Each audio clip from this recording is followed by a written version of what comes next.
Welcome back. As promised, we're picking up by the Shed Wars garden again, and we'll head up toward the apple tree on the cliff. Here we are looking behind the Shed Wars garden, which technically is going to be part of Shed Wars garden. I'm going to be talking about this as I work with it.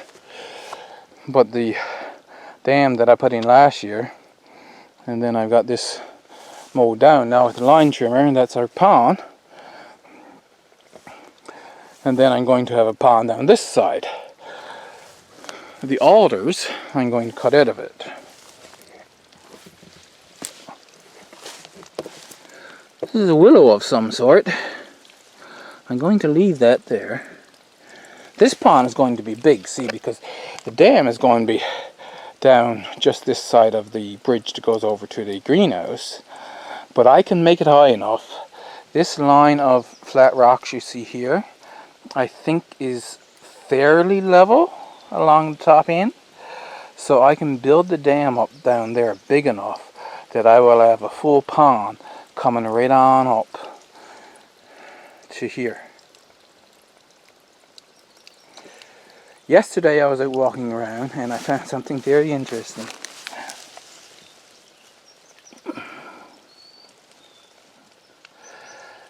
Dewberries, I believe is what we used to call them. There are plants growing all the way along here. So I'm going to work on clearing out around and seeing what plants are there and encouraging them to grow.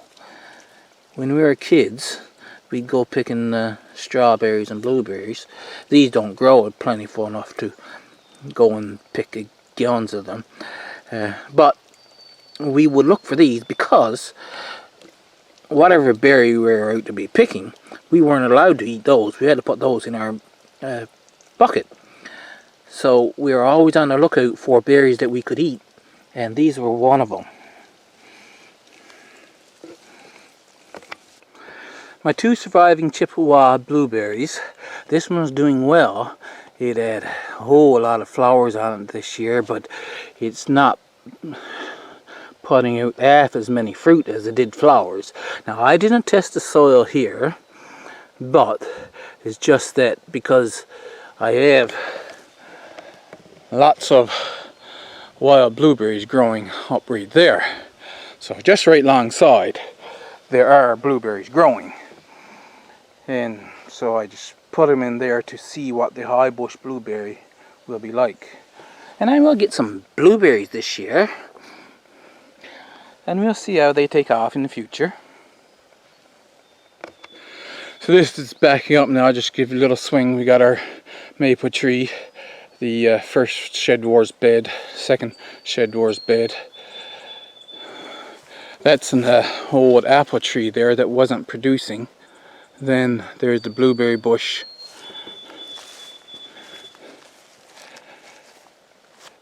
The Meyer Bland cherry plum with the two oreganos and underneath, and just the other side of the Meyer Bland cherry plum is the second blueberry bush.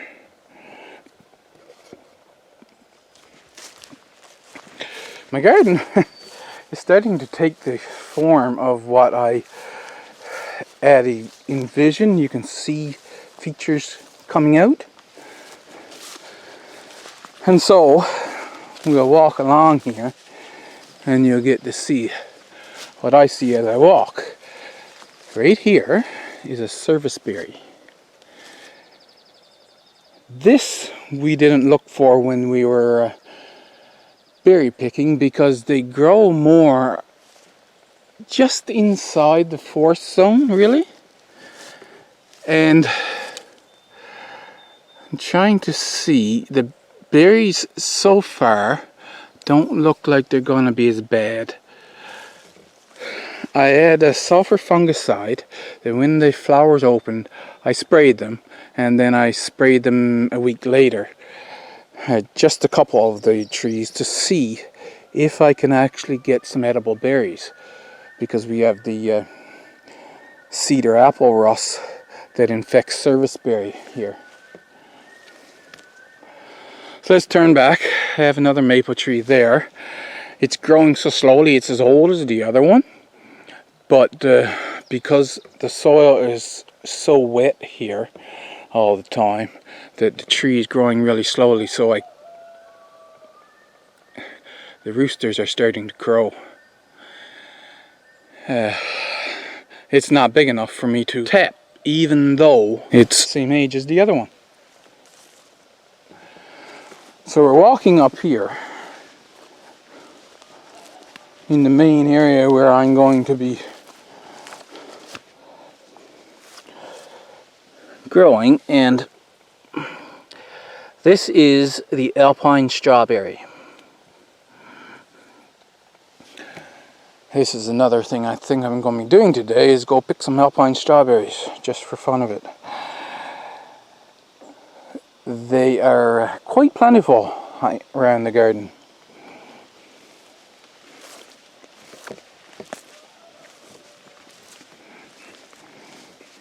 And for the most part, this is as far as you'll be seeing on the videos. There's an apple tree here. This one I have to start cloning and have it in my nursery for sale. And so we'll stand here. That is pretty much going to be a source of stakes and poles. It's mostly trembling aspen. Way over, just inside the property line over there, there's the hide red apple tree, but it's just a hide red apple tree standing by itself. And then we're going to have a mulberry right here. See, so we can stand back and look across. There's the mulberry, stakes around the mulberry, and over across the way is the apple tree. Close up of the apple tree now. If this was a name variety, you should see the graft at the base. This is the original tree that the moose was destroying, so that's why it looks so terrible. But there is no graft line down at the base. Point number one. But point number two, this was a sucker that come up from the roots, and there are other suckers too growing there already. And it grew up, it produces the same apples as this one. So I am fairly certain that this is an apple from seed, which means that I can call it whatever I want. It's up to me what the name of this apple is going to be once I start cloning it. And this is what I mentioned about the blueberries. Most of the greenery in there, you see, that's blueberry bushes. And then if I swing across to the other side of the trail, they're growing all along the cliff line here. That's the maturing apricot.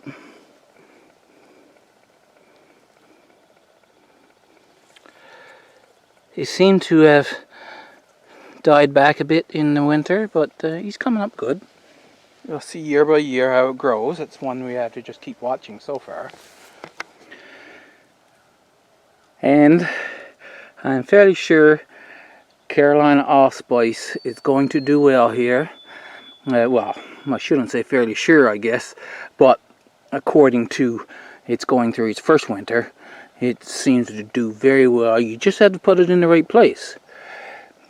And right now this one is on a slope up against the existing forest. So you remember I did the video about making this bed because I was wondering where to put my things, and what's on my mind now, I mentioned in another video that I wanted to make a kind of a courtyard with raised beds around it. Those raised beds, I think I'm going to make nursery beds. And then I will put an arbor over the top and have a kiwi plant planted in each corner, and it will grow over and climb over the arbor. That's the plan for here.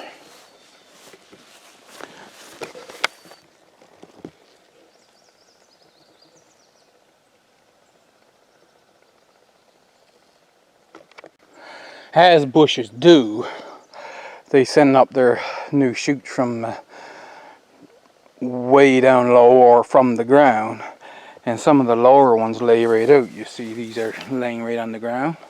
So after harvest this year, I'm going to go around and cut off the ones that are laying down and make this more of a upright bush. I'll still have plenty of currants because, well, that bush is loaded every year. I have red currants,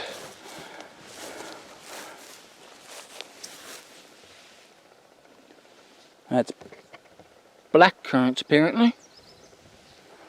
I wonder how many black currants I have.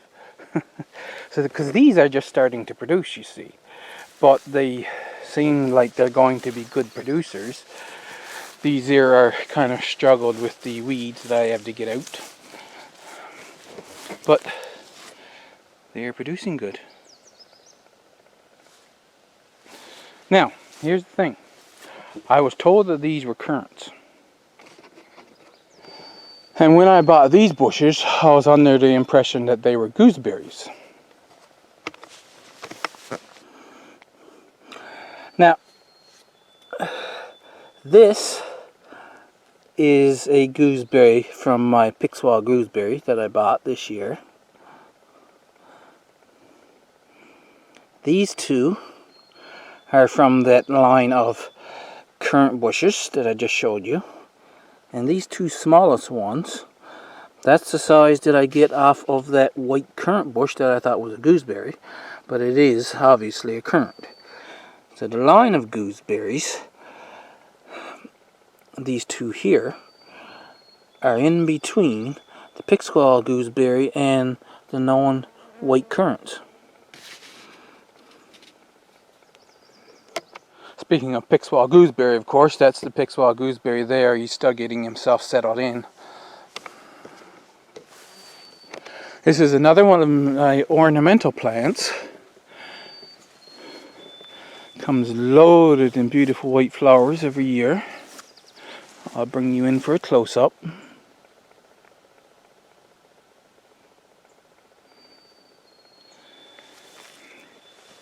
I can't see the screen. I'm just hoping that it is focused on what I'm trying to focus it on.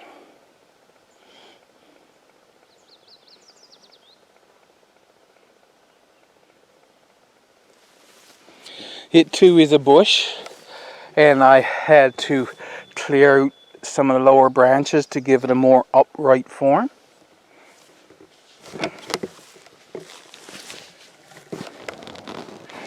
And here, remember I moved this firecracker goji up here, hoping that it would do better, and I was worried. The last time I showed you this, I think it had just a little bit of green down there. And now look what it's done. It has two shoots. One of them is, well, it's over 6 inches high, and the other one is about half that height, growing up. So while this part didn't survive, the roots did, and hopefully it's going to come back well.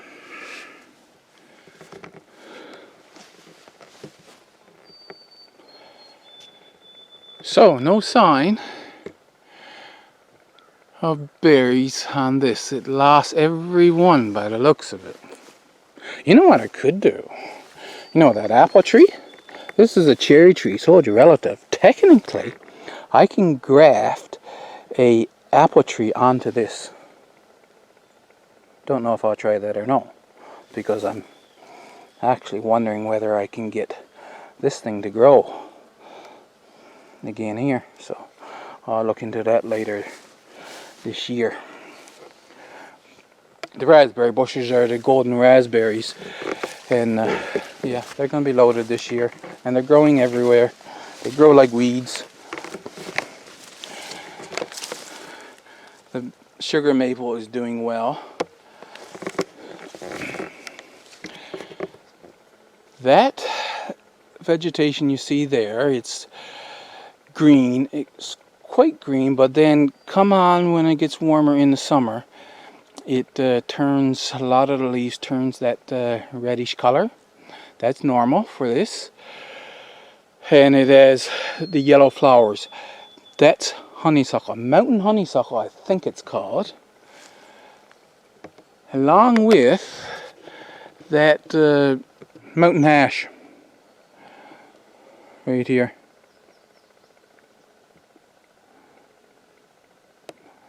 So I have to look into the uses of mountain ash and of honeysuckle. I think there is a use for both of them. And here's a prime example of why a great number of people would say keep your mint in containers and don't let them go to seed. This is lemon balm, relative of mint. Now, having the name of common sense, lemon balm, get over here. I didn't put any compost in here, so I don't know how it got there, but it's there. Loaded cherry tree is doing what I expected it to do. You see these berries that are turning red?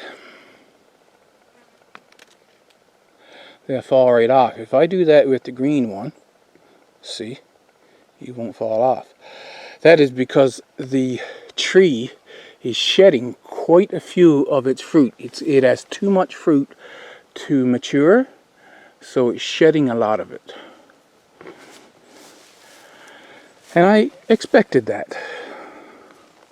See, every one of the red ones I can touch and they'll fall right off.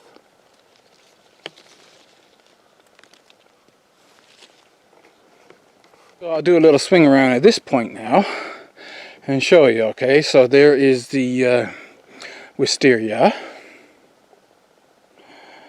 which is the white, the tree with all the white flowers, and the currant bushes. Myrobalan cherry plum, the unknown cherry, the cherry tree. In between these is the golden raspberries. There's your plum tree. There's some seeded from radishes, and the asparagus is growing there. Here's the beets.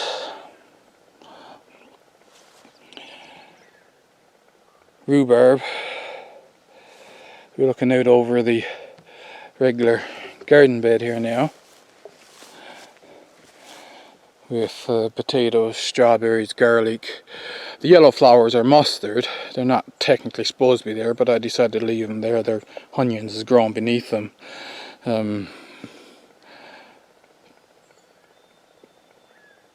Parsnip is right there. Wait, no, let me get you right.